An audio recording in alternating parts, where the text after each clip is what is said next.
Assalamualaikum warahmatullahi wabarakatuh. Fatim Zahra. Waalaikum salam.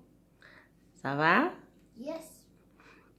Tey da nga bëgg waxtaan ak sa xarit yi ci benn ci ponk diine muy Wudu. voilà wudu lañ koy wax ci arab mais ci wolof ñun jàpp lañ koy wax waxal jàpp. Yeah. Ok, good. Mais Zahra lu tax ñuy jàpp lu tax duñu jug rek julli? Mommy, we have to make wudu before we pray because Allah says in Islam we have to be clean, we have to be purified. That's why we have to have a purified heart and a purified body. Kon daal jullit day jàpp ndaxte jullit lu mu munti balaa muy def dara dafa war a sell ba pare nga ne sell ci biir ci sa xol ci noo jaamoo yàlla ak say jëf ba pare nga sell tamit ci biti te jàpp ci lenn du la mën a jàppale la pour nga sell comme sangook yooyu mais jàpp ci yenn yi la balaa ngay jàpp lan ngay def avant de faire le wudu tu fais quoi?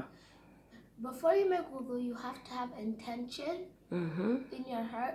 If you don't say it out loud, you just say it, you only do it in your heart. And then if you're doing it in the washroom, even though it's not very recommended, but if you have no choice and you're doing it in the washroom, you're gonna stand in front of the washroom, you're gonna say the dua, Allahumma inni a'udhu bika min al-khubuthi wal khaba'ith. Then you say the dua when you're starting your wudu, which is Bismillah. Then you start with your right leg. Ok. I mean left leg, sorry. Yeah. kon booy avant ngay julli da ngay jël yéene ni yaa ngi julli mais doo ko wax c'est juste ci sa xol nga naan maa ngi dem jàpp nga yéene ndax yéene kenn du ko wax nga dem jug nga ne c'est pas recommandé ñu jàpp ci biir toilette c'est mieux boo munee jàpp feneen fu dul toilette moo gën ndax xam nañ ni toilette c'est pour le seytaan këru seytaan la et puis dafay mun na jax-jaxal sa xol mun na indi yeneen en plus de ça balaa ngay jàpp il faut nga am benn balaa ngay dugg toilette il faut nga am benn duha booy wax et puis balaa ngay jàpp aussi il faut nga wax bismillah te loolu yëpp mënoo ko wax ci toilette sinon danga koy wax ci sa xel wala nga wax ko avant ngay dugg kon le mieux mooy ku mun a jàpp ci feneen fu dul toilette moo gën boo amul choix nag comme genre ñun nga xam ne yenn saay bu hiverne doo mun a toog sa cour di jàpp wala yooyu tu es obligé nga def ko sa toilette bu boobaa tu as dit dangay taxaw ci buntu toilette bi nga def sa duha doog a dugg ci biir toilette bi ak intention bismillah boo duggee nga doog a def sa jàpp répète encore le duha pour entrer dans les toilettes. Allahumma inni a'udhu bika min al-khubuthi wal khaba'ith. Ok léegi booy génn ci toilette bi nag ban duha ngay def. Ghufranak ou ghufranika. Ok macha allah te booy dugg ci toilette tànk càmmoñ ngay jiital nga ni ok léegi yan avantage la jàpp am. One of the advantages of wudu is if you make your wudu properly in this world, in the hereafter on the day of judgment, Allah subhanahu wa ta'ala will cover all the parts that you made, where you made your wudu properly, in light. Avantage yi jàpp am mooy ngëneel ci yenn ngëneel yi jàpp am mooy nga ne partie yi ngay raxas booy jàpp bu keroog alaxira yàlla subhanahu wa taala day def lumière ci partie yooyu ku la seen dina ne kii de jàppkat la woon ndax loxo yeeg kanam geeg fépp ndox mi daan jaar day am lumière di tàkk di leer nañ macha allah léegi ban beneen avantage.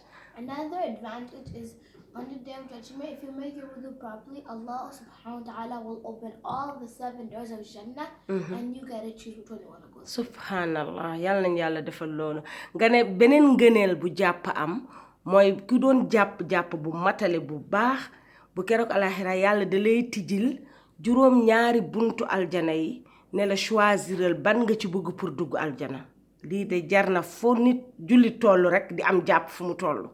Subhanallah léegi ban beneen avantage est-ce que am na beneen avantage. Another advantage of wudu is that you're going to be purified, and if a Muslim wants the shaitan to be far away from him, you have to be clean because shaitan does not like the clean. macha allah loolu tamit luñ dul fàttaliku la seytaane dafa bëgg lu salte bëgg lu bon parce que loolu seytaane mooy contraire lu baax mooy contraire l'islam te jullit comme que seytaane ñëpp xam nañ ni dafa bëgg lu salte ndax këram ñëpp xam nañ ni mooy poubelle yi ak toilette yi yu salte daal la bëgg ak yu bon lay def léegi nag jullit bi pour dàq seytaane aussi d'une autre manière buy set tout le temps seytaane du ko ñeme ndax seytaane bëggul lu set kon booy jàpp foo toll di am jàpp di sell di set loolu dina tax seytaane di la sori bu baax seytaane run away from you seytaane fu mu la seen day dal du nekk ak yow loolu dina la permettre nga sa iman gën a sell macha allah est-ce que am na beneen avantage boo xam pour wudu. I can't think of another advantage. ok boo xalaatee beneen après nga wax ñu. Mommy, before I continue, I'm just gonna say this about wudu. Since you're making wudu with water, you're not allowed to waste it. Like when Rasulullah made wudu, he had a whole river to use. But he took a small bowl and he took that water out of the river, and that's how much water he used. Masha Allah loolu fàttali bu am solo nga def nii ne balaa ñuy jàpp nañu xalaat ne bu ñu yàq ndox ndax jullit warul yàq ndax ni nga ko jàngalee léegi nee nga Muhammad sallallahu alayhi wasallam bu daan jàpp daan na gis nekk par exemple ci rivière bu mag mais tuuti lay jël ci lu mu soxla rek ci ndox daal di jàpp ci loolu du yàq kon tamit loolu beneen jikko la bu jullit war a am ko bu ñuy jàpp bu ñu feesal sa tale gi sotti yépp jug dem nañu xalaat ni nañu jël ci lu ñu soxla loolu moom defe naa du ci jàpp rek sax dans toutes les choses dans la vie jullit dafa war a nekk dans le milieu bañ di yàq bañ di yeesal macha allah ça c'est une très belle remarque. waa léegi par exemple man su ma nekkee ci dëkk boo xam ne ndox ku robinet bi dafa coupé wala ma am tuuti ndox pour lekk pour togg ma xam ne su ma ko utiliser su ma jàppee du ma mën a kii wala par exemple ma dem parc ñu dem quand on va au parc ñu bëgg julli foofu ñu wër amuñu ndox suñu ndox jeex bëgguñu waxtu bi raw ñu comment on fait? Either you can go and take sand, you put your hands like this, then you go like this, and then you go like this, and you're done your wudu. But if you have also another thing that you can do, like if you have a wall or a building close, you did this, then you do this, then this, then this, and then your wudu is done. Masha Allah. Kon léegi boo nekkee ci foo xam ne amoo ndox wala sa ndox matul pour jàpp mun nga tiim loolu la ñuy wax en wolof tiim ça s'appelle tiim en wolof suuf moo ci jëkk boo amee suuf da ngay teg comme ni nga ko wanee léegi teg sa ñaari loxo yi ci suuf daal di koy wërale ci say loxo ba pare daal di faxas ki def ko ci sa kanam bu fekkee amoo suuf nga xool li gën a jege suuf par exemple mur bee gën a jege suuf xeer moo ko gën a jege yi gën a jege suuf daal aux alentours de toi foofu mun nga faa tiimee macha allah léegi nag xam nga loo bëgg ñu def nga defal ma benn démonstration jàpp. léegi defe naa am nga ay affiche before I start, for the parents that have young kids that did not memorize how to make wudu yet, you can print out photos of how to make wudu and then hang it in the place that you make wudu, so that when your children are trying to make wudu, they can copy the images. Good, that's a nice advice. Loolu conseil bu baax la nga ne parents yi nga xam ne dañoo am ay doom yu ndaw yuy jàng jàpp te mémoriser guñ ko mun nañu imprimer internet bi léegi mun nga imprimer photo nooy jàppee comme photo yi nga imprimer nii nga taf ko ci côté bi foofu nga xam ne fa la xale yi jàppee bu dee ci couloir bi nga taf ko ci buntu bi bu dee ci toilette bi nga taf ko fa comme ça xale yi bu ñuy xool en attendant ñu koy mémoriser mun nañ di xool di def. Okay, I'll show you how to make wudu now. waaw léegi wan ñu naka la ñuy jàppee bref. The step number 1, first you take water and mais lan ngay commencer ak jàpp li nga wax sax. First you start with your niya. Ok, nga jël intention. You do not say it out loud. You do it in your heart and your head. D'accord, kon da ngay yéene ci sa bopp ni da ngay jàpp. Après. And then you say Bismillah if you're not in the washroom. Bismillah. And then you start with your right hand and you do this. 1, 2, 3. Ok, kon da ngay def intention wax Bismillah. Après nga commencer raxas ñetti yoon sa ay loxo. You do the same thing with your left hand after the right hand. 1, 2, 3. Now you start with your step 2 is your mouth. You take nga raxas sa you do this, gémmiñ and then you spit it. You do this, you spit it. You do this, you spit it 3 times. ok kon nga dugal ndox ci sa gémmiñ raxas sa gémmiñ ñetti yoon nga tufliwaat ndox bi léegi après Then you do your nose. But you don't put water in your nose, or else it'll hurt you.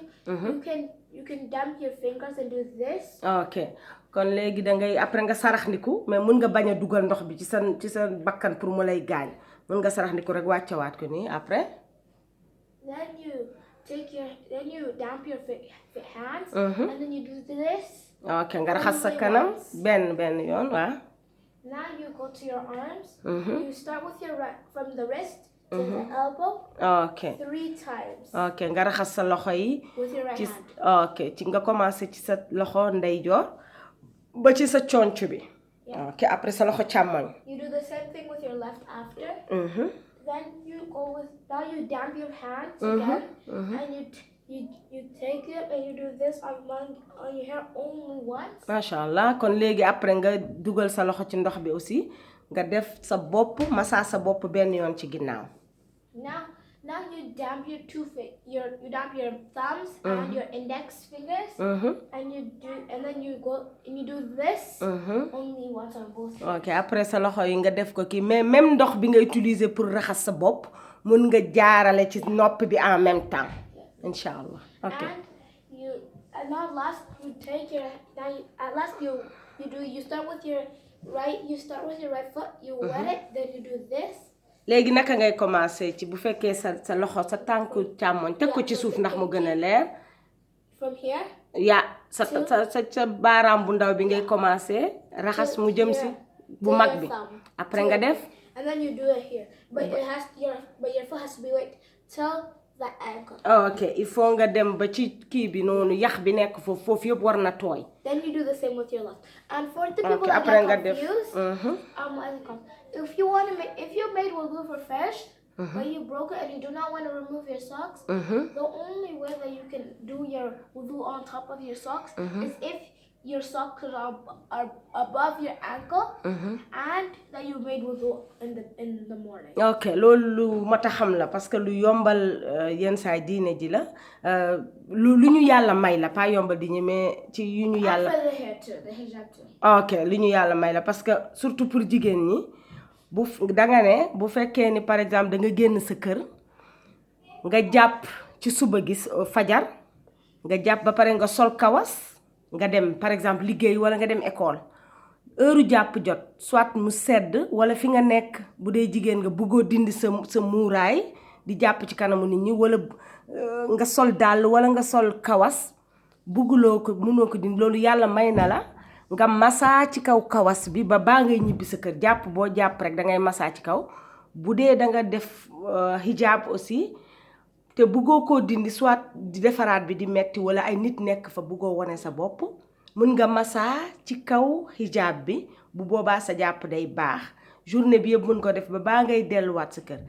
aussi même boo nekkee sa biir kër aussi mu sedd trop wala nga am ndox bu sedd amoo ndox bu tàng bu boobaa tamit mën nga di massa comme ni nga ko nettalee noonu journée bi mais à une condition su day fekk fajar gi ngay jàpp avant ngay sol kawas nga amoon jàpp ba pare nga mën a massa noonu journée bi macha allah loolu kii bu am conseil bu am solo la parce que yenn saay day gaar nit ñi. Now that you're done your wudu, you say ashhadu an la ilaha illallah wa ashhadu anna muhammadan rasulullah.